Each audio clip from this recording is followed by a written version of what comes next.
Olá, bom dia, seja bem-vindo a esta edição de sexta-feira, dia 14 de junho de 2019. A notícia de frente chega na tela da sua TV Vila Real. E aqui ao meu lado eu tenho o prazer da companhia de Antero Paz de Barros e do professor Dr. Haroldo Arruda Júnior. Bom dia, professor. Bom dia, Nayara, bom dia, Antero Paz de Barros, bom dia a todos os nossos telespectadores e telespectadoras aqui do programa A Notícia de Frente. Bom dia, Antero.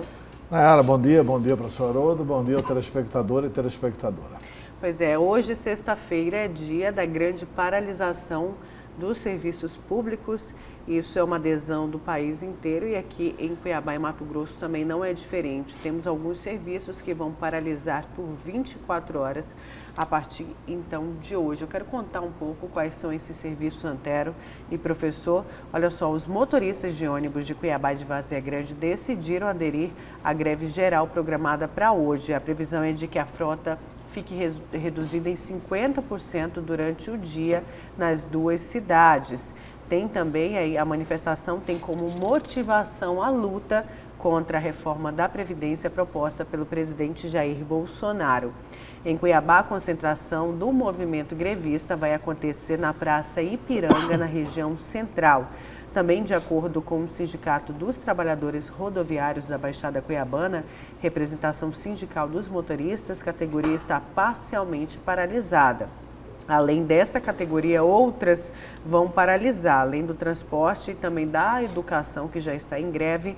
Tem também a saúde, que decidiu paralisar. Tem o Sindicato dos Empregados em Estabelecimentos Bancários e do Ramo Financeiro de Mato Grosso também decidiram aderir a essa paralisação. Além disso, tem os docentes da Universidade Federal de Mato Grosso, o Diretório Central dos Estudantes da Universidade Federal de Mato Grosso, tem a Associação dos Docentes da UFMT, os bancários, como eu falei, o Sindicato dos Trabalhadores dos Correios de Mato Grosso, Sindicato dos Profissionais da Tributação, tem também o Sindicato dos Profissionais do Poder Executivo de Mato Grosso, Sindicato dos Servidores do Departamento Estadual de Trânsito, o Sinetran, e o Sindicato dos Servidores do Meio Ambiente.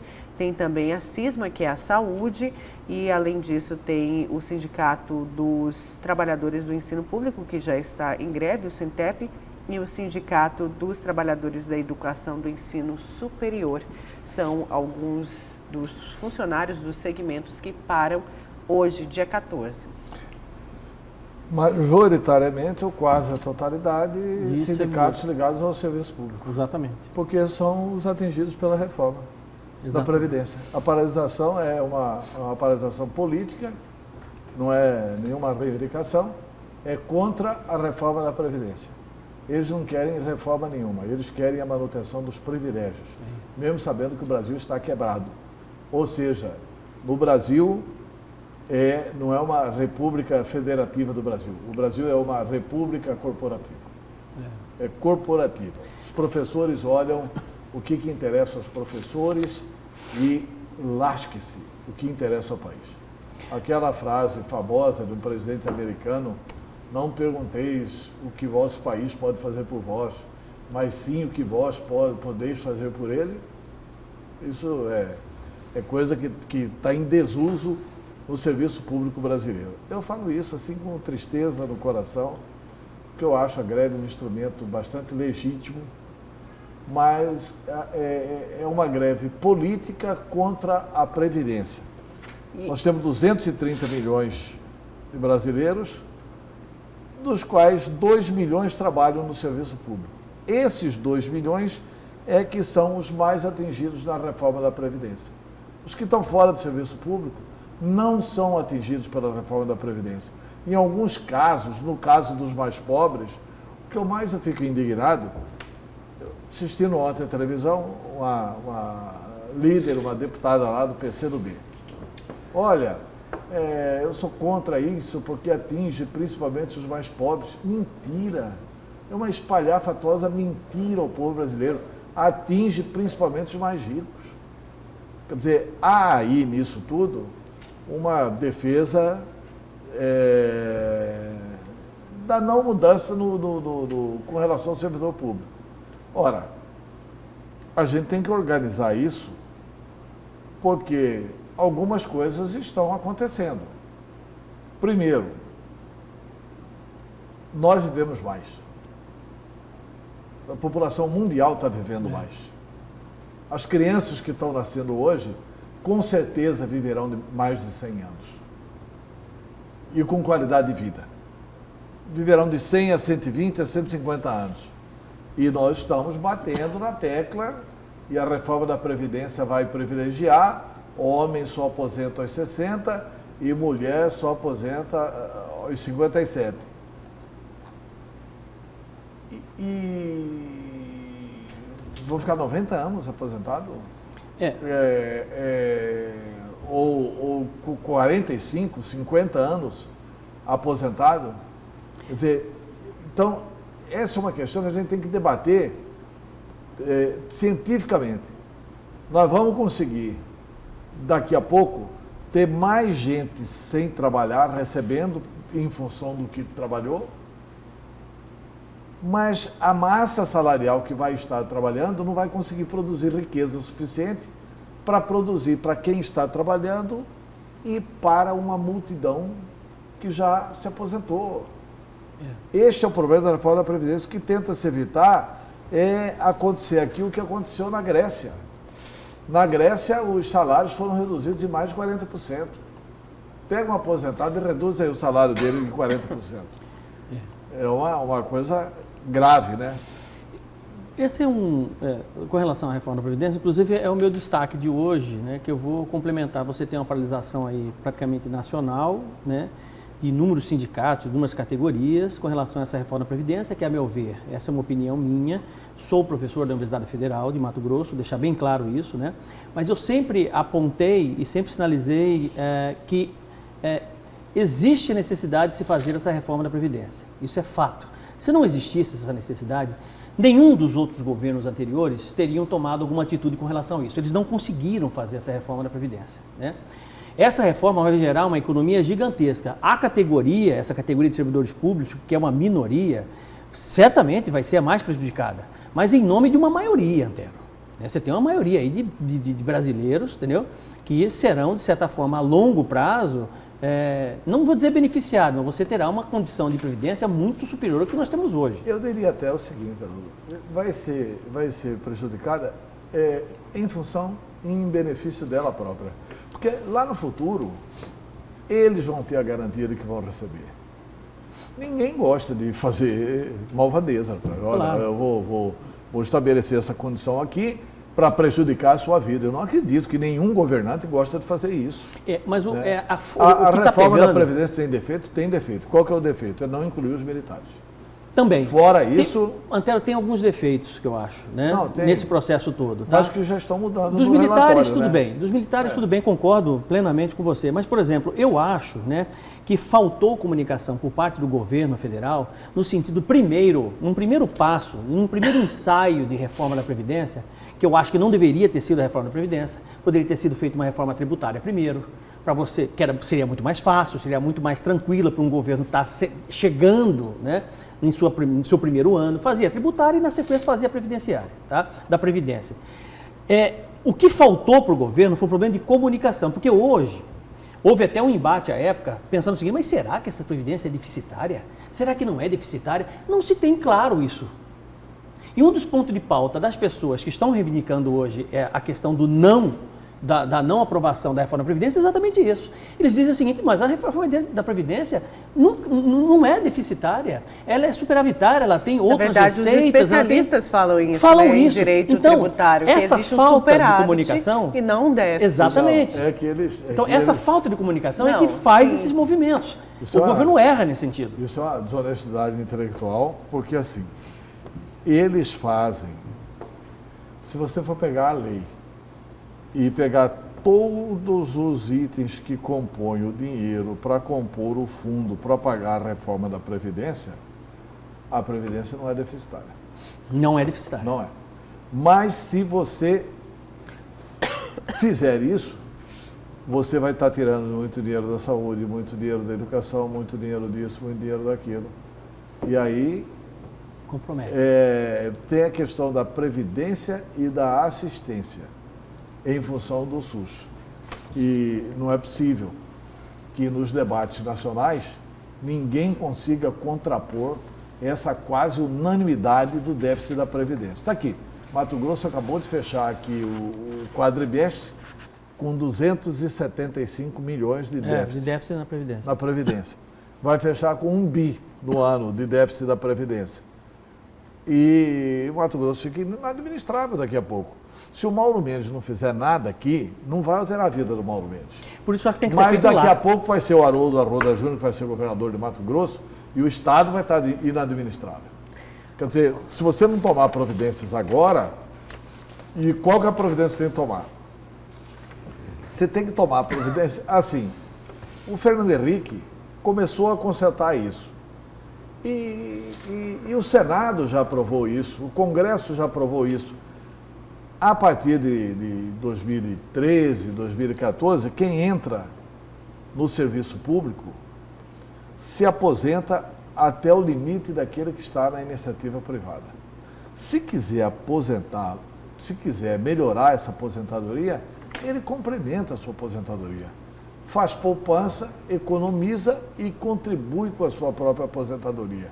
Mas os que estão entrando agora no serviço público, eles já sabem que o limite é esse da iniciativa privada. Quer dizer, então, essa já foi uma conquista. Só que isso resolve muito tempo para frente. Sem dúvida, 10 anos. Quer dizer, não tem como não mexer nessa questão da reforma da Previdência agora. O Paulo Guedes está fazendo um papel de enganar o povo brasileiro. Não é. A situação é grave mesmo. Eles insistem dizendo que não é reforma de privilégios. Eu acho que é uma reforma de privilégios, sim, entendeu? E que alguma coisa tem que ser feita. Não é possível. Haroldo, 230 bilhões já estão nesse modelo. Sim. São 2 bilhões. Porque, veja bem, a gente está defendendo o direito de 2 bilhões. Não é possível. Esses 2 bilhões têm que ser tratados de forma igual aos 230 bilhões. E esse é seu destaque de hoje. Na verdade, nós já esmiuçamos aqui algumas coisas, né? Mas eu vou fazer uma análise geral, fazendo um ponto e contraponto com relação à reforma da Previdência. Até mesmo o impacto dessa paralisação de hoje. Exatamente. Né? Certo, Antero, e o seu destaque de hoje? Meu destaque é o seguinte, eu fiz uma entrevista com o vereador Marcrean, e o vereador Marcrean foi lá falar de um projeto até interessante dele, um projeto que regulamenta a entrega de remédios vencidos nas farmácias para poder eliminar esses remédios vencidos de uma forma que não prejudique o meio ambiente. Isso é um projeto na área ambiental e é até importantíssimo isso. Todas as farmácias hoje, pela lei do Marcrean, devem estar aparelhadas para receber esses remédios. E acabamos falando bastante da questão da licitação do transporte coletivo. E formei algumas convicções com relação à questão do transporte coletivo. Emanuel Pinheiro pode se consagrar fazendo a questão do transporte coletivo. E Emanuel Pinheiro pode se desgastar muito fazendo a licitação do transporte coletivo. As duas faces existem na mesma moeda. Quer dizer, o Emanuel Pinheiro está pegando uma situação histórica. Tem 16 anos que Cuiabá está sem fazer licitação. Ele vai resolver um problema que está vencido há 16 anos. Mas dependendo de como ele resolver esse problema, vai dar na cabeça dele. Esse é o seu destaque. Esse é o meu destaque. Legal. Certo. Vamos aqui então, olha só, a primeira vez que Lula, a defesa de Lula, fala sobre o vazamento, na verdade, sobre a divulgação dos áudios entre o ministro, hoje o ministro Sérgio Moro, e os procuradores da Lava Jato. A defesa de Lula usa vazamentos em recurso no Supremo contra Moro. Vamos acompanhar na reportagem. Olha, o presidente Lula, evidentemente, ficou bastante impactado pelo conteúdo desse material, mas, por outro lado, não é uma novidade. O ex-presidente Lula também sempre disse, sempre afirmou que não estava, como não está, recebendo um tratamento imparcial, um tratamento que seja compatível com a Constituição e com as leis. Então, é um material que, de certa forma, só reforça aquilo que era dito por ele há muito tempo e também era dito por nós, responsáveis pela sua defesa técnica. E os advogados de Lula questionam a suspeição do ex-juiz federal e atual ministro da Justiça, o Sérgio Moro, em processo da Operação Lava Jato no Paraná. A suspeição de Moro deve ser julgada no STF no próximo dia 25. Caso o recurso seja aceito, Lula deixa a prisão. Lembrando que Moro condenou Lula no processo do Triplex em julho de 2017. Mas olha, Nayara, vamos parar para pensar com relação a essas mensagens todas do Dallagnol com o Moro, né? Eu parei para pensar e fiz a seguinte análise. Qual o teor dessas mensagens? Até pouco tempo atrás, antes das novas tecnologias de informação e comunicação, essa troca, né, de informações era feita ao pé da letra, pessoalmente, que seja feita ali, pessoalmente, não tinha problema nenhum. Hoje usa-se a tecnologia para poder fazer esse tipo de troca de informações, né? Mas me fala com toda sinceridade, vou provocar o Antero aqui, né, dizer o seguinte: Antero, você enxerga nessas mensagens um teor criminoso, né? Um teor criminoso, um teor que não seja criminoso, né? Tá? Criminal, por exemplo. Tá? Criminoso no sentido assim, de prejudicar alguém, né? De criminal de se estar se debatendo em cima de uma coisa que é de importância, né, para a justiça. Eu não consigo sentir um teor criminoso na conversa de um com o outro. Em todas as conversas que eu li, eu não senti isso. Pelo contrário, eles estão debatendo algo para tentar ser o mais justo possível. Então essa ideia de que, porque foi tendencioso para um, foi tendencioso para outro, isso aí, eu acho que existe um império da maldade, entendeu? Que está criando uma certa musculatura para combater um trabalho que é brilhante da Lava Jato. Brilhante, já botou um monte de gente na cadeia. E estão criando situações. Existe uma perda de eticidade, de moralidade, quando se tem uma exposição dessa que foi feita de forma criminosa, né? De forma criminosa, tá?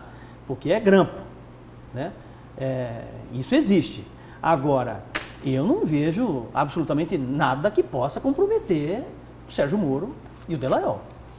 Nesse ponto de vista de ser criminoso o negócio, e tendencioso, parcial, desculpa, eu não consigo, a não ser que alguém me comprove de forma diferente. Esse processo aí vai ser julgado pelo ministro Gilmar Mendes. No dia 25. Gilmar Mendes, que é o relator desse processo. Gilmar Mendes já antecipou o que juiz não pode fazer. Uhum. Juiz não pode antecipar a sentença. O juiz tem que analisar os autos. Certo. E não antecipar opiniões em entrevistas. Gilmar Mendes já antecipou a revista à época exatamente o seguinte: vazamentos anularam a condenação de Lula, de Gilmar Mendes. Gilmar Mendes já sinalizou para a revista Época que vai anular a condenação de Lula e que, além de anular a condenação de Lula, ele vai declarar o Lula elegível. O Gilmar Mendes? Gilmar Mendes. Eu voto do relator. Aí fica dependendo dos outros votos dos outros 4 membros da Câmara dele. Entendeu? Mas um voto, que é o voto do relator, sim, já vai ser um voto pela anulação. E ele se baseia no seguinte fato: ele acha que isso não é antiético, que isso é crime. Tem um trecho da delação que do vazamento, que não é vazamento, da obtenção criminosa do áudio pela Intercept Brasil, tem um trecho que o Deltan Dallagnol diz o seguinte: eu acho que vou usar uma informação que foi publicada para fazer uma convocação. Convocar alguém para depor em função de notícia de jornal. Certo. Aí o Sérgio Moro fala: olha, mas então é melhor oficializar. Tá certo, né? Então é melhor oficializar. O Gilmar Mendes interpreta esse diálogo como sendo um diálogo criminoso. E que, por causa desse trecho, desse diálogo, ele tem que anular a condenação do Lula. Vamos reconhecer aqui um fato. Por mais que todos nós aqui de Mato Grosso sejamos admiradores do brilhantismo e da inteligência do ministro Gilmar Mendes, nós não podemos esquecer de que o Gilmar Mendes é um adversário da Lava Jato. ele não gosta da Lava Jato. Ele sempre bateu duro nos meninos da Lava Jato. Inclusive, nessa entrevista, ele fala claramente o seguinte: está provado que o Deltan Dallagnol não era nada, era um menino. Quem era o chefe de força-tarefa era o Moro. E juiz não pode ser chefe de força-tarefa. Só que ele teve noção e a ciência do impacto dessa entrevista dele. Tanto que falou diferente ao site Um Antagonista, até mesmo pensando que uma invasão pode acontecer no próprio judiciário, como um todo, né? Ele falou o seguinte, olha só, Gilmar, enfim, condena a invasão de celulares. Depois de atacar duramente, como você falou, a Lava Jato nos últimos dias, o ministro Gilmar Mendes finalmente resolveu criticar o crime de invasão no celular de Deltan Dallagnol e roubo de mensagens privadas trocadas com Sérgio Moro. Abre aspas. Isso precisa ser investigado, independentemente de quem se trate, são autoridades. É claro, acho que todos nós devemos nos preocupar com essas questões de segurança. De fato, é preciso tomar providências em relação a isso. Isso é extremamente sério, disse o ministro. O ministro falou mais ainda, abre aspas, veja o tumulto que pode ocasionar uma invasão nessa área, a área jurídica. Nos preparamos votos também do sistema. Nas últimas vezes, deixamos votos em elaboração e podemos mudar esse voto. Imagine sermos hackeados ou a violação no meio da preparação de um voto. Isso pode ter resultados grandes, passa a ter valor de mercado. Isso é muito grave, fecha aspas, disse Gilmar Mendes. Pois é, o que o Gilmar Mendes não pode fazer, o Gilmar Mendes não pode levar em consideração esses áudios. Por um motivo muito sério. Os áudios são criminosos, gente. Claro que são. Os áudios são de bandidos. Sim, exatamente. A grande verdade é o seguinte, existe uma bandidagem querendo anular a Lava Jato. É o império da maldade. Os bandidos da República estão se erguendo contra a Lava Jato. Sem dúvida. Vocês já pensaram? Eu quero saber o seguinte, houve ou não houve o roubo da Petrobras? Pelo jeito não, para Gilmar Mendes não houve. Houve ou não houve? Essa questão do triplex. Do triplex. Vamos ficar só no caso do triplex. Essa questão do triplex é inaceitável. Se o triplex não é do Lula, de quem que é o triplex? Porque antigamente ensinava lógica na escola. O triplex não é do Lula. Aí o triplex vai a leilão, é vendido no leilão. Se o triplex não fosse do Lula, fosse meu, eu ia aparecer, né? Opa, na hora. Lá. Que conversa é essa de leiloar o meu apartamento? Por que ninguém apareceu? Porque é evidente, existem provas sim, sobre a participação do Lula. O Lula organizou ou não organizou uma quadrilha para assaltar o Brasil? Organizou. Foram distribuídos ou não foram distribuídos as diretorias da Petrobras, com confissões, com delações, com os que pagaram a propina confessando que pagaram, com os que receberam a propina confessando que receberam, com diretores aceitando devolver 200 milhões de dólares, 400 milhões de dólares. Agora, do país, né? Quer anular tudo isso. E não é a primeira vez que vai querer anular tudo isso. Forma. Eu acho que olha, Lenin dizia o seguinte: 20 anos acontecem em 2 dias. Não brinquem com o povo brasileiro. Não brinquem com o povo brasileiro. O povo brasileiro apoia a Lava Jato e não vai aceitar essa absolvição de bandidos. Exatamente. Essa absolvição de bandidos o povo brasileiro não vai aceitar. Não vai aceitar. A ordem judicial é para se cumprir. Olha, senhores ministros, donos da toga. Olha, ordem judicial não pode ser concedida extra legis, extra lei. E esse áudio não pode ser analisado por Gilmar Mendes nem por ninguém. Porque ele é criminoso. O que tem que fazer é investigar quem é que conseguiu esse áudio para ceder para aquele jornalista Glenn Greenwald. Interesse de quem por trás disso? Né? Quem é que pagou isso? Alguém quem é que patrocinou isso? Porque é uma quadrilha organizada, porque não são só esses procuradores. Outros procuradores agora estão aparecendo. Eles ranquearam outros procuradores. Quer dizer, fica muito bonito. Os bandidos agora vão contratar hackers, vão organizar hackers e o ministro está preocupado de anular a comemoração do Lula. Não é brincadeira. Olha, o Gilmar Mendes não é a primeira vez, brincadeira Antero. não, é muita brincadeira. Entendeu? E o povo não vai aceitar essa brincadeira. Exatamente, é menosprezar a inteligência do povo brasileiro. Ninguém aguenta mais isso. É preciso parar de brincadeira. É preciso parar de brincadeira.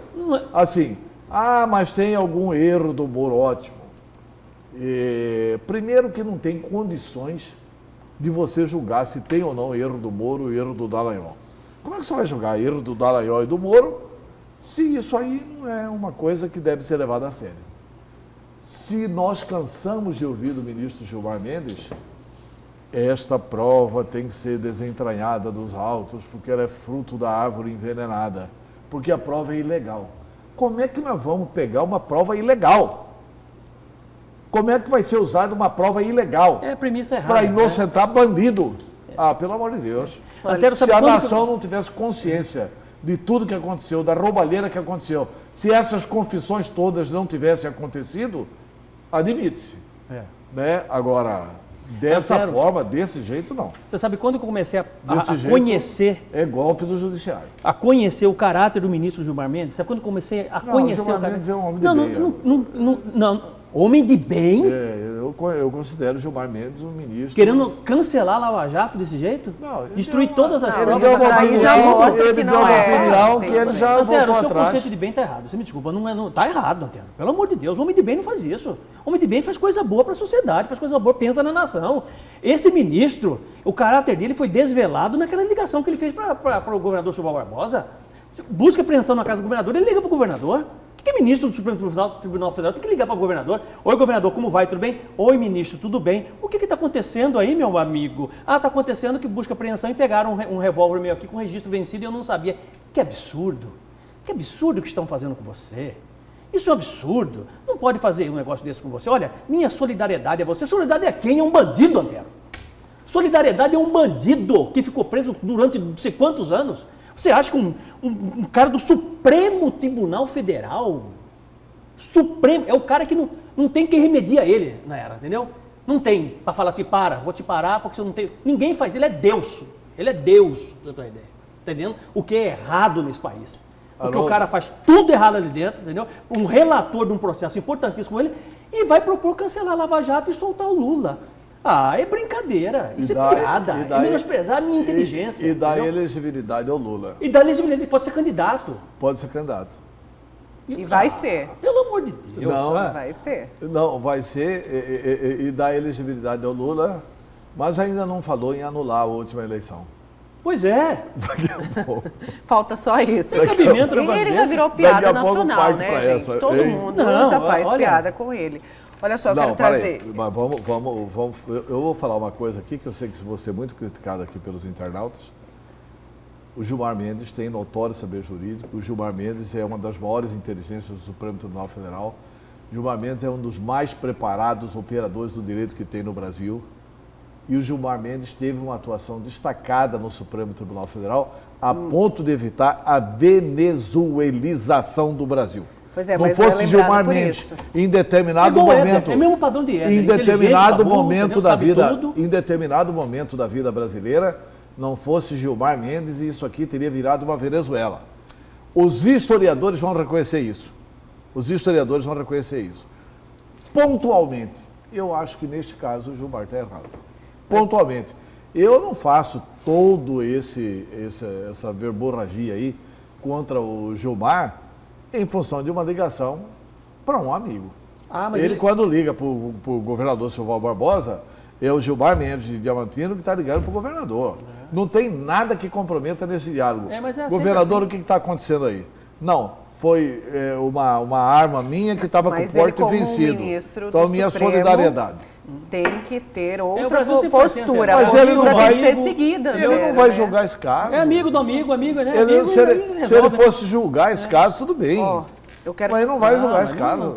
Como não julgou. Antes da gente falar de eleições aqui municipais, eu quero Olha, só trazer uma notícia. O Silval deveria estar preso, como ficou preso, e deveria ter ficado mais tempo preso. Mas não por causa da arma, né, Haroldo? O Silval deveria ter ficado por vários tempos. Não porque tinha uma arma com porte vencido na casa dele, né? Não é por isso. É porque roubou o dinheiro. É porque roubou o dinheiro público. Olha, vamos falar de mais uma baixa no governo Bolsonaro. O Bolsonaro demite Santos Cruz da Secretaria do Governo. O presidente Jair Bolsonaro demitiu ontem, quinta-feira, o ministro Carlos Alberto dos Santos Cruz, da Secretaria de Governo da Presidência da República. O ministro foi comunicado de sua saída numa reunião com o presidente, na qual também participaram os ministros da Defesa, Fernando Azevedo e Silva, e do Gabinete de Segurança Institucional, Augusto Heleno. A decisão foi atribuída a uma falta de alinhamento político, ideológico e embates com outros integrantes do próprio governo. Tá bom, o capitão demitido, general.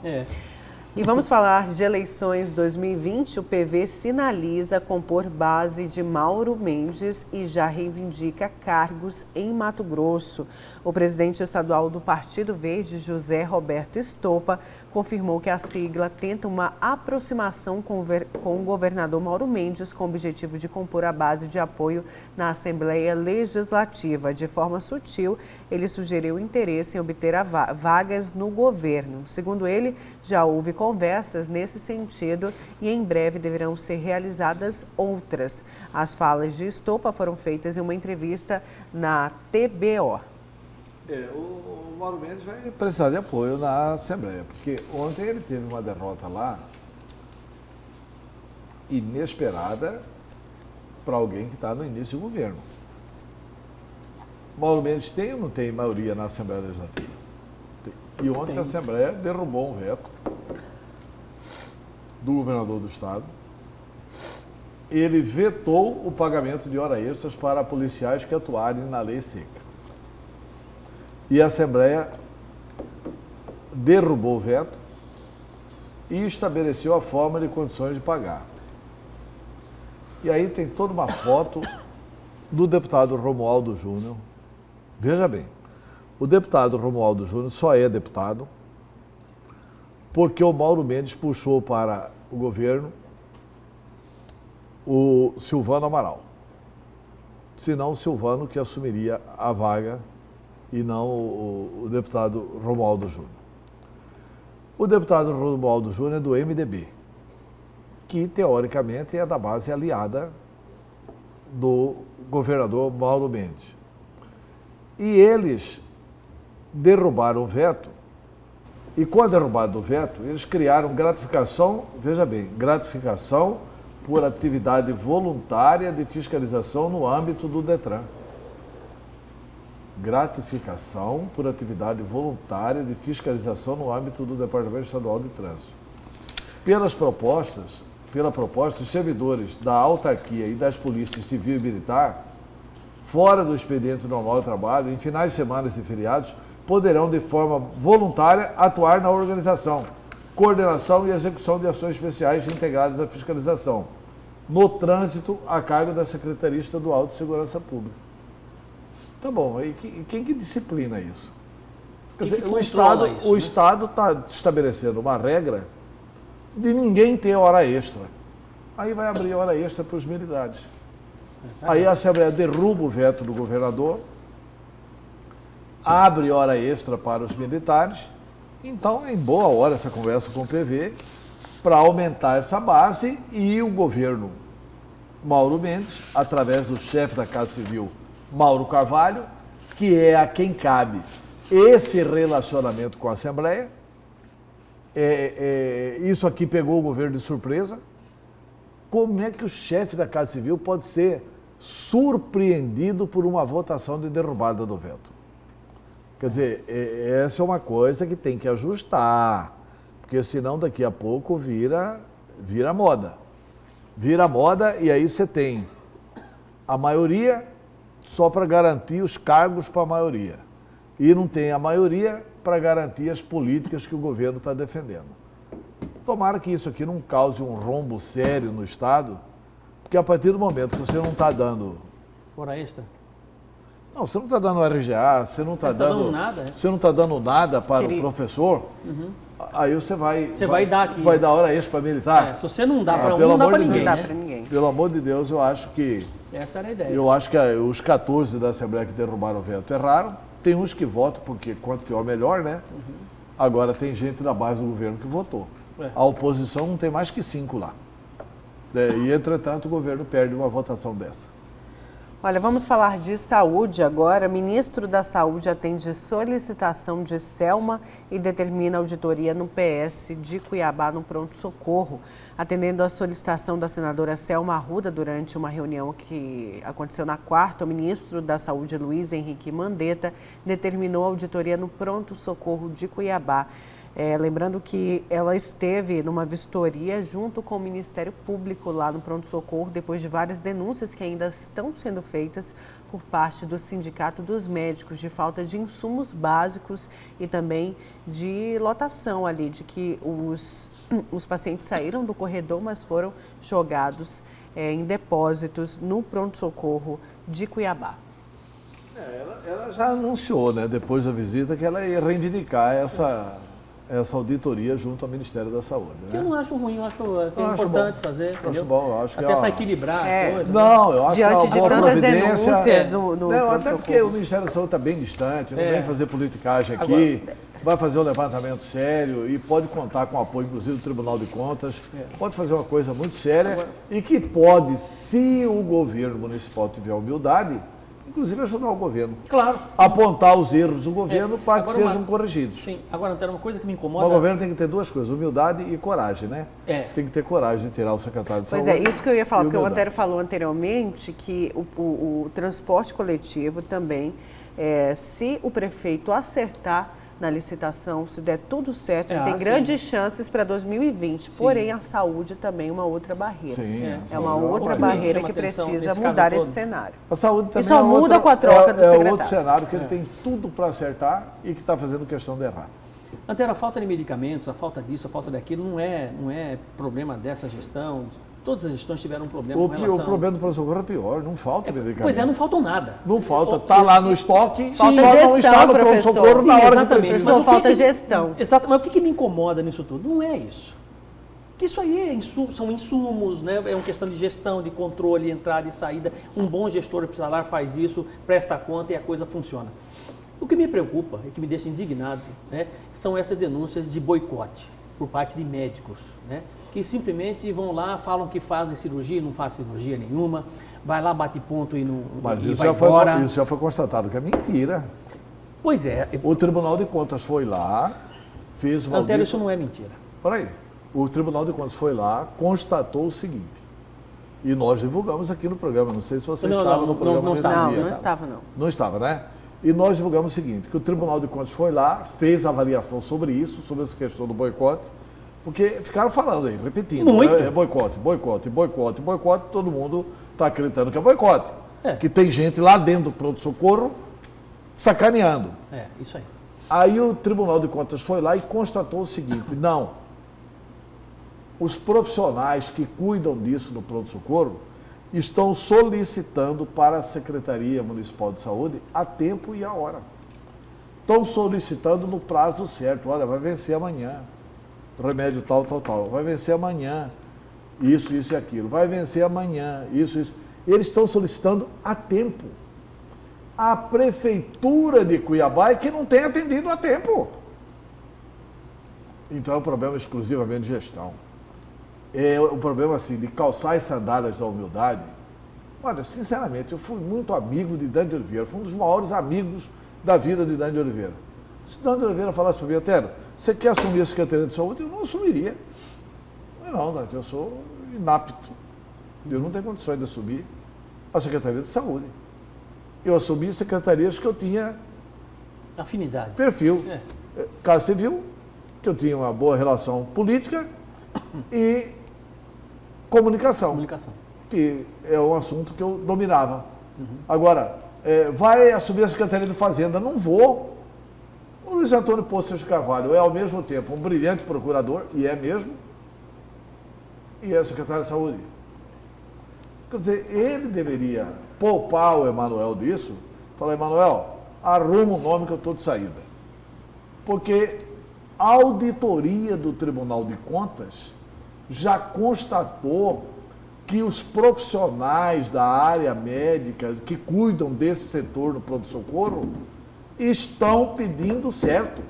Porque boicote é assim, venceu hoje, venceu 8 horas da manhã, e às 10 horas da manhã eu mando lá para o secretário de saúde, olha, venceu aqui, não tem mais morfina, não tem mais anestesia, não tem luvas, não tem seringa, não tem agulha. Aí eu mandei às 10 horas da manhã e acabou às 8. Não, 48 horas antes eles estão mandando. E não chega. Aí a hora que a imprensa divulga, aí 2, 3 horas depois chega. Ah, pelo amor de Deus, né? Pelo amor de Deus. É um problema de gestão. Não deve ser muito difícil controlar isso. Não é. A minha dúvida é que eu vi uma entrevista do Saad, vereador Saad, né? Médico, né? Ele dizendo o seguinte, olha... Saad não concorda com a gestão. Não concorda. Não concorda que é... Saad concorda que é a gestão. Sim, concorda que é gestão. Ele está dizendo só o seguinte, com relação Inclusive foi convidado, né? Sim. Inclusive foi convidado e disse que não aceita, sabe por quê? Porque não deram carta branca. Sim, isso. Ele comentou uma coisa que me deixou muito preocupado, que é o seguinte, por exemplo, não se tem, por exemplo, uma fiscalização de um determinado médico que faça, por exemplo, 5 cirurgias e registre 2 cirurgias. Ou seja, ele está boicotando as outras 3. Eu não vou fazer as outras 3, eu vou registrar as 5, entendeu? Tá? Faço 2, registro 5 e pronto, acabou. Isso é um problemaço, Antero.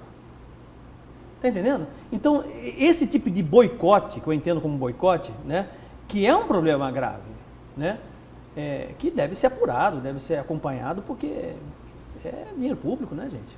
Não, é dinheiro público, tem que ser apurado, tem que ser acompanhado. Essa auditoria vai poder esclarecer muita coisa, mas uma auditoria preliminar do Tribunal de Contas já esclareceu que não teve o boicote, que teve má gestão na Secretaria Municipal de Saúde.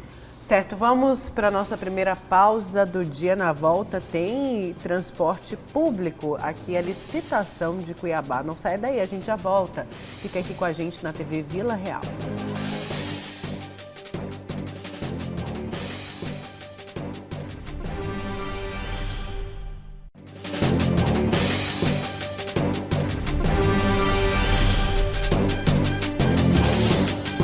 E voltamos com a segunda parte do programa, a Notícias de Frente. Vamos falar então da licitação do transporte público aqui em Cuiabá. Olha só, o vereador pelo PROS, o Dilemário Alencar, participou ontem do Jornal do Meio-Dia. Ele falou sobre a licitação do transporte e também eleições 2020. Confira.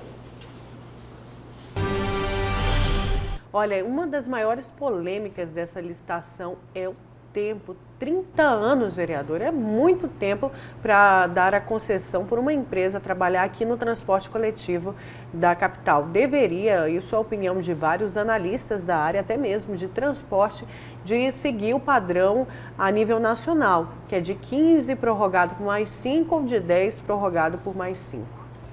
Nayara, será possível mudar esse ponto? Veja, Nayara, na audiência pública, e foi uma audiência muito representativa, estava presente representante do Ministério Público, da OAB, da Universidade Federal de Mato Grosso, da ARSEC, da Prefeitura, através da Secretaria de Mobilidade Urbana, mais de 40 entidades representativas da sociedade, e teve 3 pontos que foram muito questionados no edital de licitação da Prefeitura. Por exemplo, o primeiro ponto, o grande prazo para essa concessão de até 30 anos, podendo chegar até 2050, 30 anos.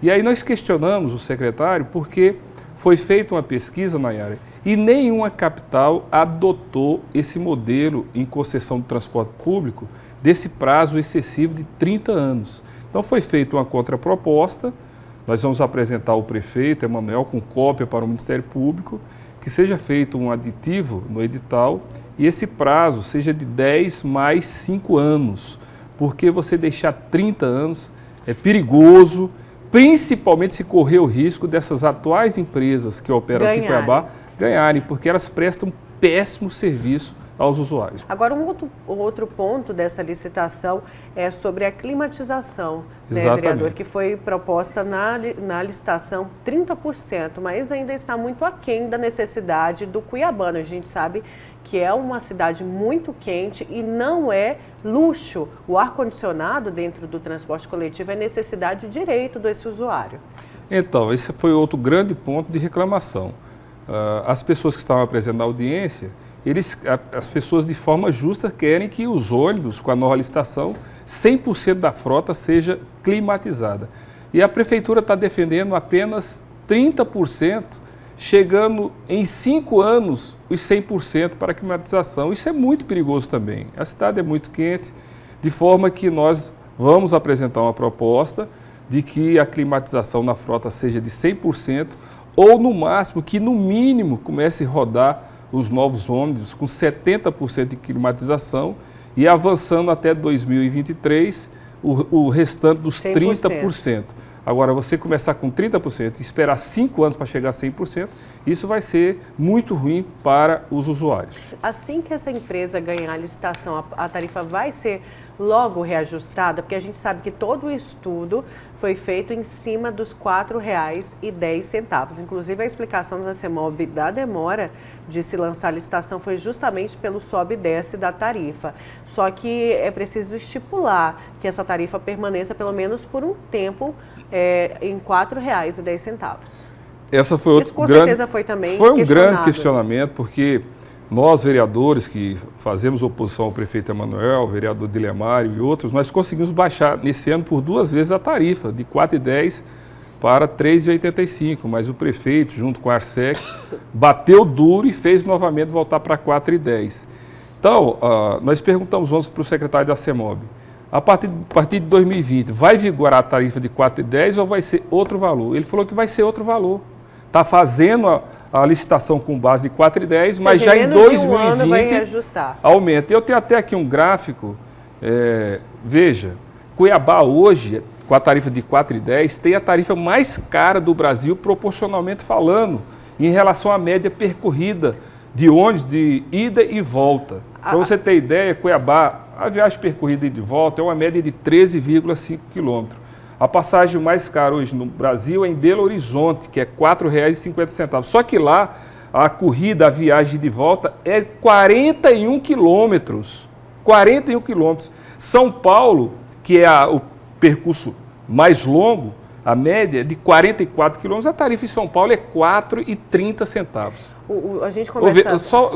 Tem bairro aqui que a menos de 3 quilômetros do centro de Cuiabá, o cidadão paga a tarifa de R$ 4,10. Queria falar de eleições 2020, o PROS. A gente sabe que o grande nome do PROS é Gisela Simona, porém, parece, a informação que a gente tem de bastidores é que está difícil convencê-la a sair candidata à Prefeitura de Cuiabá. E aí, teria uma outra alternativa? O plano B seria o senhor, por exemplo?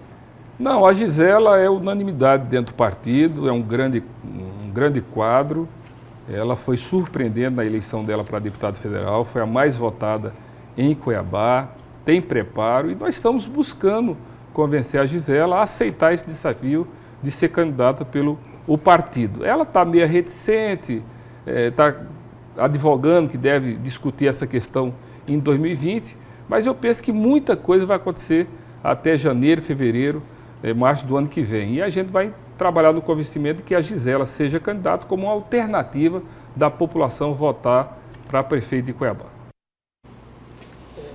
Eu acho interessante essa posição do Dilemário, porque o ano passado, foi o ano passado, acho que foi o ano passado, final do ano passado, logo depois, não, foi esse ano, desculpa, foi esse ano, eu tive a oportunidade de entrevistar a Gisela Simona e ela, para mim, fora dos holofotes da mídia, ela disse que ela estava preparada e seria candidatíssima a prefeita de Cuiabá. Aí agora eu estou ouvindo esse discurso de, sabe, eu acho que ela não está não, ela está meio resistindo, né, à candidatura, um discurso que não condiz muito com o que eu ouvi alguns meses atrás dela, tá entendendo? Né? Então eu não sei se isso já é uma jogada política para não ser atacada de imediato, com o lançamento de uma campanha precoce dela, entendeu? Um marketing já nesse sentido, ou se realmente ela não quer, mas eu acho que ela é candidatíssima e será candidata a prefeita ano que vem. Ano que vem, isso, ano que vem. Olha, primeiro, o que a gente extrai aí dessa entrevista do Dilemário? Eu quero reafirmar aqui algumas posições. Eu vou falar sobre a licitação do transporte de Cuiabá, já, que é o meu destaque. Primeira posição. O Dilemário fala assim, 30 anos é muito, 10 anos e mais 5. Acho que isso tem que ser feito um estudo mercadológico. O que é importante para Cuiabá? O importante para Cuiabá é atrair as melhores empresas do Brasil para disputarem essa licitação. Perfeito. É para não ficar nessa mesmice que tem aí de repetir só essas empresas de Cuiabá tendo interesse em permanecerem no transporte coletivo. Não estou defendendo tirar ninguém, elas têm todo o direito de disputar, mas seria muito bom que novas empresas viessem. Como é que você atrai novas empresas? Um dos motivos é dando essa segurança jurídica de que para fazer um investimento serão necessários, parece que 470 ônibus novos para comprar. Uma nova empresa aqui teria que comprar 470 ônibus. Né? Ele não vai amortizar isso em 5 anos, 10 anos. Pois é, então seria importante que esse prazo fosse aumentado. Pode até não chegar nos 30, né? Mas teria que ver um número aí que possa garantir ao empresário, porque o empresário precisa ter lucro. Claro. Precisamos ter essa visão de que o empresário vai entrar para contribuir com a melhoria do transporte. Não, o empresário vai entrar porque ele quer lucro. É por isso, é que ele quer disputar para ter lucro. E não está errado. E vai... Agora, o que é o papel do município? É tentar atrair o melhor empresário.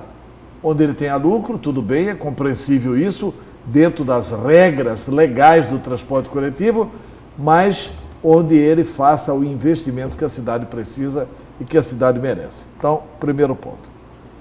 Segundo ponto, que eu acho que é fundamental, e acredito que esse é o principal ponto da licitação. Emanuel Pinheiro, e esse foi meu destaque, ele pode se consagrar, porque assim, tem 16 anos que não tem licitação. Então, se o Emanuel Pinheiro concluir a licitação, palmas para o Emanuel Pinheiro.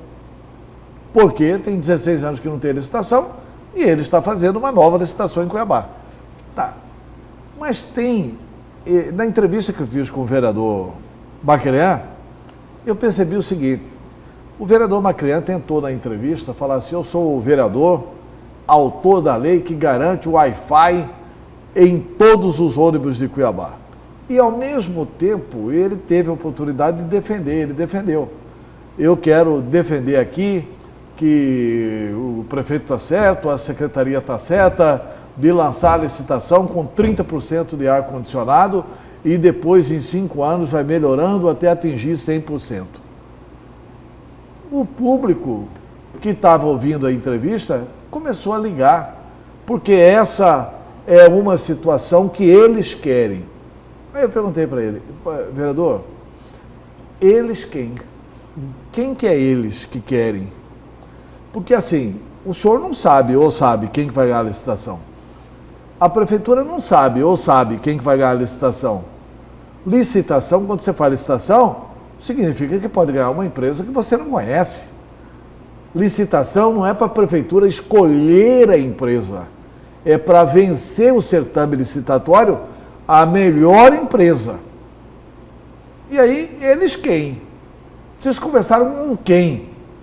Para falar que eles querem 30% do negócio. Então a licitação está sendo arrumada para os que já estão aí. Eles, os que estão aí, querem 30% só. Eu acho que esse é o grande tento do governo do Emanuel Pinheiro. O Emanuel Pinheiro precisa fazer a licitação e precisa assegurar algumas questões. Primeiro, a revisão dos terminais de ônibus. O seu pai foi um grande dirigente da Coab, foi quem fez o CPA1, CPA2, CPA3, CPA4. Se você entrar no terminal de ônibus do CPA, você entra de costas e sai morto do Tribunal de Contas, tal a fedentina do Tribunal de Contas. Então, o que a Emanuel tem que fazer? Tem que resolver o problema dos terminais. Porque não adianta você ter ônibus novos e um chiqueiro nos terminais. Sem dúvida. Porque é um verdadeiro chiqueiro. Isso que foi falado. Os terminais. E a licitação, são verdadeiros a responsabilidade é da prefeitura. É da prefeitura. Pois A prefeitura é responsável por isso. Então, o que ele tem que fazer? Ele tem que fechar aquilo, reformar aquilo, deixar aquilo um brinco, fazer funcionar aquilo bem funcionável. Ponto 1. Segundo ponto que ele tem que fazer, ele tem que exigir 100% dos ônibus com ar-condicionado. Ao exigir 100% dos ônibus com ar-condicionado, ele pode até abrir mão. Pode ser 20 anos renováveis por mais 10. Não tem problema que seja 30 anos. Pode ser 20 anos renováveis por mais 10. Mas aí você vai ter a garantia de ônibus novos e de ar-condicionado em todos os ônibus. Que é primordial. E tem que garantir a acessibilidade. Se o Emanuel faz isso, ele se consagra. Com certeza. Ele se consagra. Porque aí o passageiro vai sentir... Ah, mas e as empresas de ônibus daqui? Não, tudo bem, nós queremos manter esses empregos. As empresas de ônibus daqui façam contas e vão disputar esse mercado e vão comprar ar-condicionado. Eu não imagino que o preço de um ar-condicionado em cada ônibus inviabilize o sistema. Inviabilize o sistema. Não, é uma coisa absurda. Que é um sistema hoje, sem contar o crescimento explosivo e extraordinário de Cuiabá. Hoje ele é um sistema que roda 270 mil oficiais por dia. 270 mil passageiros por dia. Se você multiplicar isso aqui por 16, você chega a uma receita por dia do sistema do transporte coletivo, que é muito dinheiro, gente. É muita coisa. Vamos entender. E de forma antecipada esse dinheiro, né? Que pode ser trabalhado, inclusive, com ele no mercado financeiro. Porque o sujeito compra no cartão, esse dinheiro já entra para a empresa de ônibus. Exatamente. Né? Ele pega esse valor, ele pode pegar esse valor e aplicar no mercado financeiro e ter uma rentabilidade em cima desse valor. Exatamente. Então, assim, eu, sinceramente, acho que a grande sacada do prefeito Emanuel Pinheiro é colocar 20 anos e mais 10 e colocar 100% dos ônibus com ar-condicionado. Reforma dos terminais. E também, pelo menos, os principais abrigos de ônibus como responsabilidade dos vencedores. Amarra esses 4 pontos na licitação e você vai ter realmente um transporte coletivo melhor com a em Cuiabá. atual tarifa. Com a atual tarifa. Agora, dizer que essa tarifa é eterna não é, né? Não, ela sim, sempre claro. A tarifa O que o usuário porque pede é porque que não seja reajustado, que espere pelo menos um prazo maior, Sim, que você quando sabe virar que o usuário, ano. sabe o que o usuário mais zanga aqui? É que normalmente a tarifa aqui é reajustada e nenhum benefício é levado para o usuário. Né? Agora, a partir do momento que você tem esses benefícios, executa essa tarifa pelo prazo de 1 ano. Depois de 1 ano tem troca de pneu, tem reforma de ar-condicionado, tem conserto de ônibus, tem salários, tem não sei o quê, reajuste de salário, reposição geral anual. É normal que a tarifa dê uma mexida. Sem dúvida. Né? Mas a tarifa não é eterna. Nenhum lugar vai ter tarifa eterna. Nem aqui, nem em nenhuma capital brasileira. Aí Emanuel Pinheiro faz a licitação do ônibus, melhora muito o sistema de Se ele transporte fizer público. isso, qual o discurso que sobra para a oposição? Não, calma só, né? Faz isso e aí até o final da gestão coloca o HMC funcionando 100% de forma plena, né? Melhorando bastante a saúde. E melhora a saúde também E no melhora a pronto-socorro. saúde do pronto-socorro. E aí? E nos postos. E o que a oposição vai falar? Ele fica fortíssimo. Fica fortíssimo. Fica fortíssimo. Eu não Quer sei dizer, se... Eu acho Mas que mesmo ele... assim ainda vai ser atacado. Vai, isso aí vai ser atacado. Se você Pode colocar desgaste aí... grande. Qualquer um é Só atacado. que, com certeza, melhorando Mas esses dois facilita a vida setores, dele, né? facilita muito, ele vai ser o candidato. Facilita a vida dele, facilita a argumentação, facilita o discurso, dá discurso para a base. Rapaz, você tem 200... Quantos eleitores tem Cuiabá? Cuiabá tem 300 e poucos, 400 e poucos mil eleitores. Tem 270 mil que usam transporte coletivo. Você pensou? E isso oficial, eu acho que é mais. Né? Então você tem 300 mil dos 400 e poucos mil eleitores. Quer dizer, se ele faz essa mini revolução no transporte coletivo, é evidente que ele vai complicar o discurso da oposição. E aí a saúde... E eu só estou dizendo isso aqui porque a cidade ganha. E aí Claro, não importa que ele ganhe um pouquinho, né? Sim. Então vamos para o nosso... É verdade. Não, tá certo. Vamos para mais um intervalo. Na volta tem o destaque do professor Haroldo.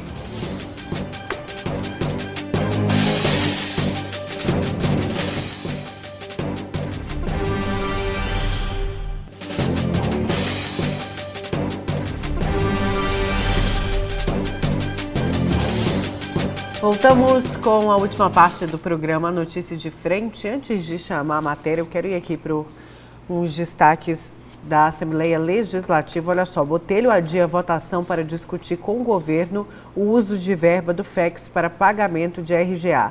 O presidente da Assembleia Legislativa de Mato Grosso, o deputado Eduardo Botelho, deverá se reunir com a equipe econômica do governo nesta sexta-feira para discutir saídas para a greve da educação, além da derrubada do veto de uma emenda parlamentar que prevê a inclusão dos recursos ao Fundo de Auxílio Exportação FEX na receita corrente líquida do Estado, a fim de viabilizar o cumprimento dos critérios para o pagamento da RGA. O veto deveria ser votado esta semana, mas foi adiado pelo Fórum Sindical. E eu destaco também agora de que a Assembleia vai entrar nessa tratativa, nessa negociação junto com o Sintep. O Botelho, logo que retornou, né, a Janaína Riva acabou ficando por um período X lá na Assembleia Legislativa, que, a meu ver, de certa forma conseguiu equalizar algumas coisas, né, levar a presidência da Assembleia Legislativa, tratar as coisas de forma tranquila, com transparência, né, e Botelho, quando já retorna, de certo, pegando esses impasses todos, principalmente da greve dos professores, né? Que não é uma situação fácil de lidar, é uma situação difícil, até porque falta um discurso mais consistente do governo para que haja um certo convencimento por parte do governo desse não pagamento do RGA. Se não paga para um, não tem que pagar para outro, né? Recentemente nós vimos aí a Assembleia Legislativa autorizando, né, o repasse de reajuste de RGA de 15% ou 30% para servidores do Ministério Público, de cargos de chefia do Ministério Público. Quer dizer, é algo que fica muito difícil ter certa consistência lógica na cabeça dos professores que estão ali reivindicando um direito, né? Então, eu acho que Botelho tem habilidade para isso, tem competência e precisa arrumar um caminho e está arrumando. Mas a reivindicação dos servidores é descabida, né? Botelho vai perder tempo de conversar com o Mauro Mendes. Os servidores querem o quê? Que o Botelho programe a RGA para pagar o ano que vem em cima do recebimento do FEX. O FEX é algo imprevisto, né? Não dá para saber, não dá para contar. Como é que você programa isso, cara? Não, isso e quer coloca na LDO? Isso é um absurdo.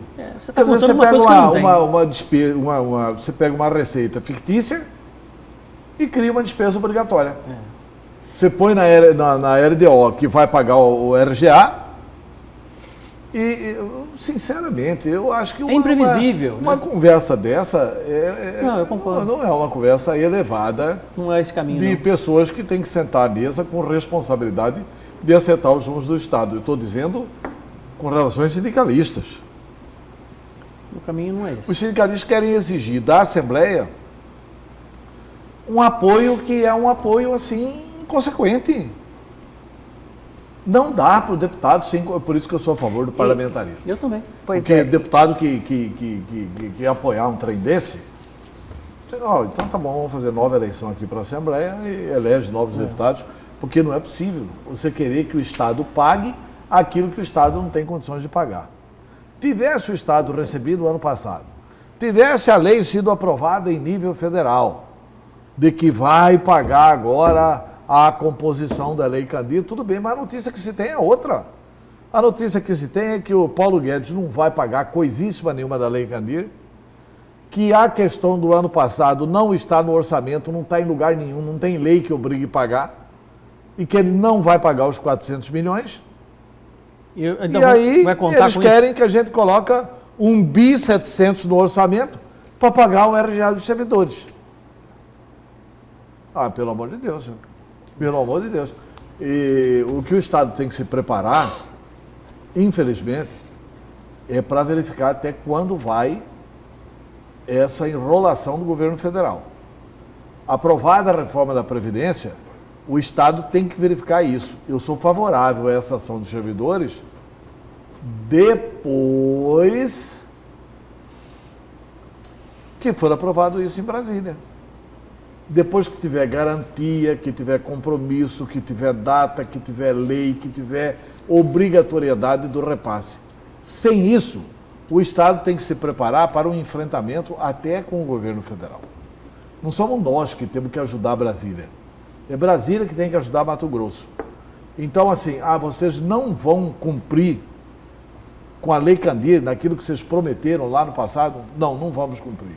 Então, tá bom. Então, o Estado, a partir de hoje, vai cobrar ICMS da soja, do algodão, de tudo como era no passado. Mas nós vamos exportar imposto, paciência. Vocês vão exportar imposto. Porque nós não vamos ficar sem receber para penalizar aqui os servidores. Aí tudo bem, compra a briga dos servidores aqui. Mas é depois que tiver essa negativa de Brasília. E só dá para colocar isso na LDO depois que tiver a confirmação de Brasília. Fora isso, é irresponsabilidade, é inconsequência. Quer dizer, os sindicalistas não deveriam ter pedido isso para o Botelho. É constranger o deputado Botelho a levar uma proposta tão sem pé nem cabeça mas como o culpado essa. de tudo isso que estoura hoje, Antero, se chama Silval Barbosa, a equipe de Silval Barbosa lá atrás. Tá bom. E a Assembleia Legislativa. Tá bom. Que acabaram aprovando toda essa história. Já, depois de Silval Barbosa, já passou, né? Já tivemos o grande e pequeno Pedro Táxi, né? E que não resolveu coisa nenhuma, fizeram que coisa errada lá atrás, crise. Aí armaram uma bomba relógio lá atrás, agora vai estourar. Aqui Não, lá atrás e com o Pedro também, né? Porque se o Pedro tivesse agido como o Mauro Mendes está agindo, o Pedro tinha sido reeleito governador de Mato Grosso.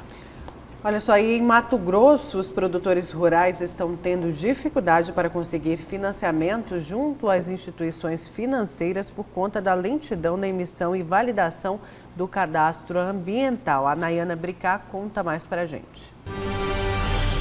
O cadastro ambiental rural é obrigatório. Sem ele, os produtores rurais não conseguem a autorização provisória de funcionamento e nem créditos em instituições financeiras. Esse impasse já tem refletido negativamente na economia dos produtores do estado. Que nós temos somos só homologados pelo INCRA.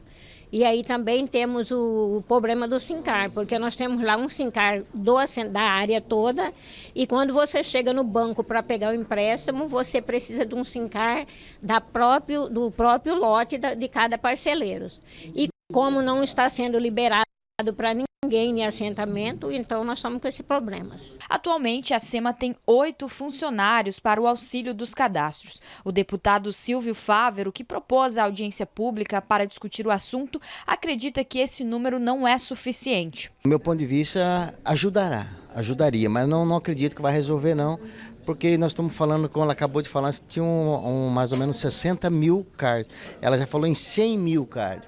Quer dizer, se a gente fazer uma conta rapidamente, distribuir isso para 50, quanto que vai dar para cada um? Então é matemática, 1 mais 1 é 2, então não resolveria de imediato. Eu acredito que precisaria de uns 100 a 150 para começar a resolver a situação do CAR. Segundo a SEMA, a quantidade de servidores deve aumentar. Nós estamos aqui com um objetivo comum todos, que é buscar, solucionar e enxergar o que é que precisa ser feito. Então, ouvir a sociedade é muito importante para nós. Nós estamos aqui com esse objetivo de ouvir, levar as demandas e também mostrar aquilo que nós já estamos andando, que já está melhorando com relação ao sistema SINCAR. A expectativa é que as mudanças sejam positivas. Classificado como sistema arcaico e muito burocrático também. Eu me lembro de uma vez que eu fiz um especial aqui, logo quando o programa foi lançado, que foi sobre a burocracia, o quanto a burocracia aqui no país dificulta o avanço do Brasil. E esse daí é um exemplo também, né, Antero? Né, professor? Sim, como muito. Na verdade é o seguinte, isso é uma coisa que você imagina. A SEMA tem 8 funcionários para atender. É porque uma grande parte dos funcionários da SEMA estão presos, né? Por corrupção, por uma série de coisas. Então a SEMA tem 8 funcionários para atender, tem 200 mil pedidos, não fez o que você falou? Foi. 200 mil pedidos de CAR. Se você dividir 200 mil por 8, quantos mil processos cada um vai ter que analisar? Quer dizer, vai passar o governo Mauro Mendes, a reeleição do governo Mauro Mendes, e a SEMA não vai resolver o problema. Quer dizer, então, o Estado está ineficiente. O Estado não funciona. E ainda veio o governador Pedro Táxi, porque você tinha a exigência do CAR, e todo mundo tirou o CAR. Aí o Pedro Táxi falou, não, agora vocês têm que tirar o SINCAR, que é uma jabuticaba mato-grossense. Só tem essa exigência aqui. que é da Secretaria do Meio Ambiente. O que melhor faria esse deputado Silvio Fávero era revogar a lei do SINCAR. Revoga essa lei. Estabeleceu lei, Haroldo, que você tem que pedir autorização na SEMA para limpar o quintal. Ainda bem que essa turma não mexe com o hospital, né? Senão eles queriam pedir autorização na SEMA para limpar o hospital. Não pode colher o lixo hospitalar enquanto a SEMA não autorizar. A SEMA está de brincadeira. Quer dizer, suja o pasto do pequeno produtor, ele não pode limpar. E se ele limpar o pasto, ele é multado pela SEMA. Olha, é uma coisa de louco, cara. É uma coisa que está atrapalhando o desenvolvimento do Estado. Com certeza. O Mauro Mendes, que é do setor produtivo, tem que dar um murro na mesa e consertar isso. O Otaviano, que conhece de gestão pública, tem que dar um murro na mesa como vice-governador e ajudar a consertar isso. E é boa a iniciativa do deputado Silvio Fávero. Parabéns, deputado. Professor, vamos para o seu destaque, reforma da Previdência. Hoje, sexta-feira, é dia de que várias categorias estão paralisadas aqui em Mato Grosso, no país inteiro. Eu já falei no início do programa, em Cuiabá temos o Detran, os funcionários do Detran, Correios, também bancos, 50% apenas dos funcionários, dos motoristas do transporte coletivo estão trabalhando, todos aderiram, a saúde também com efetivos de 30%, aderiram aí a essa grande paralisação contra a reforma da Previdência. O que podemos esperar do reflexo desse dia? Muito já foi se falado com relação a essa reforma da Previdência, né? Mas eu vou fazer um convite ao nosso telespectador do programa Notícia de Frente a refletir sobre a reforma da Previdência. O que leva você a dizer que você é contra ou a favor da reforma da Previdência? Certamente você se posiciona por uniformidade ou por contágio. Alguém disse para você, né, que a reforma é boa, ou alguém disse que é muito ruim, e você, de certa forma, aderiu isso por gosto, e não necessariamente por ter estudado profundamente essa reforma. É mais ou menos assim que acontece. Nós temos hoje uma paralisação, inúmeras pessoas paralisando no país, né, inúmeras instituições paralisadas, mas a grande maioria não sabe por que estão e não conhecem por dentro a questão da reforma da Previdência, né? Porque o governo não soube comunicar direito como é que isso poderia acontecer e de que forma isso vai afetar a vida do brasileiro. É por isso que boa parte da população brasileira é contra. Uma parte bem menor do que a maioria, mas é contra, né? Essa parte seguramente será prejudicada. O governo erra porque não conseguiu lá atrás comunicar se exatamente a Previdência é deficitária. A Previdência tem uma série de fontes que necessariamente não foram apontadas, não foram colocadas, né? Está apenas sendo colocado, ou de certa forma imposto, né, à sociedade brasileira que existe sim a necessidade de se fazer uma reforma de Previdência. Que eu, particularmente, estou convencido, eu fui convencido, né? Não por números, não por teses, não por construções lógicas de reforma, de necessidade de reforma da Previdência. Fui convencido porque, veja bem, quantos governos passaram por aqui, né?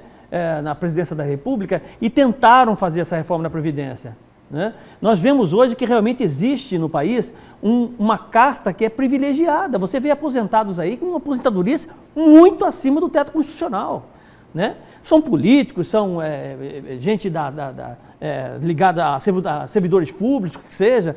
Então, isso tem que acabar em nosso país. E uma hora tem que começar a mexer nisso tudo. Outro ponto importante, a economia de quase a meta de R$1 trilhão por parte do governo federal. É uma economia extremamente importante para o país, né?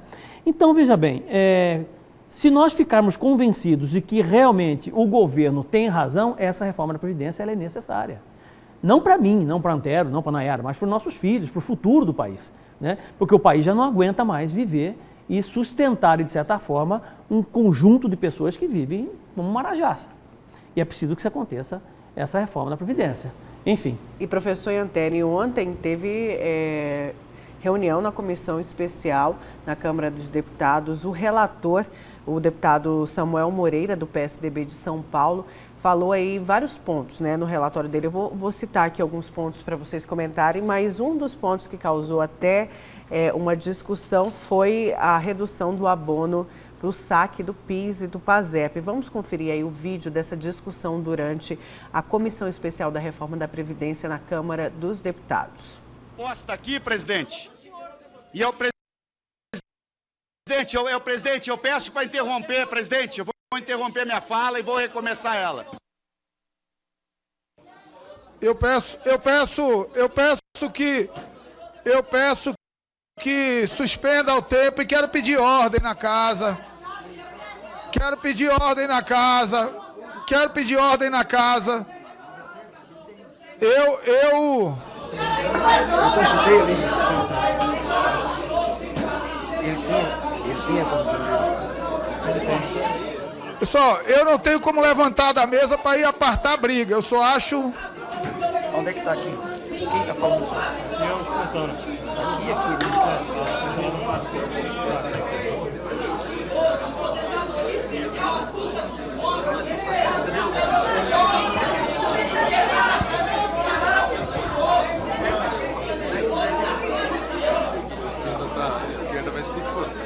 Eu quero pedir que a gente retome a ordem dos trabalhos.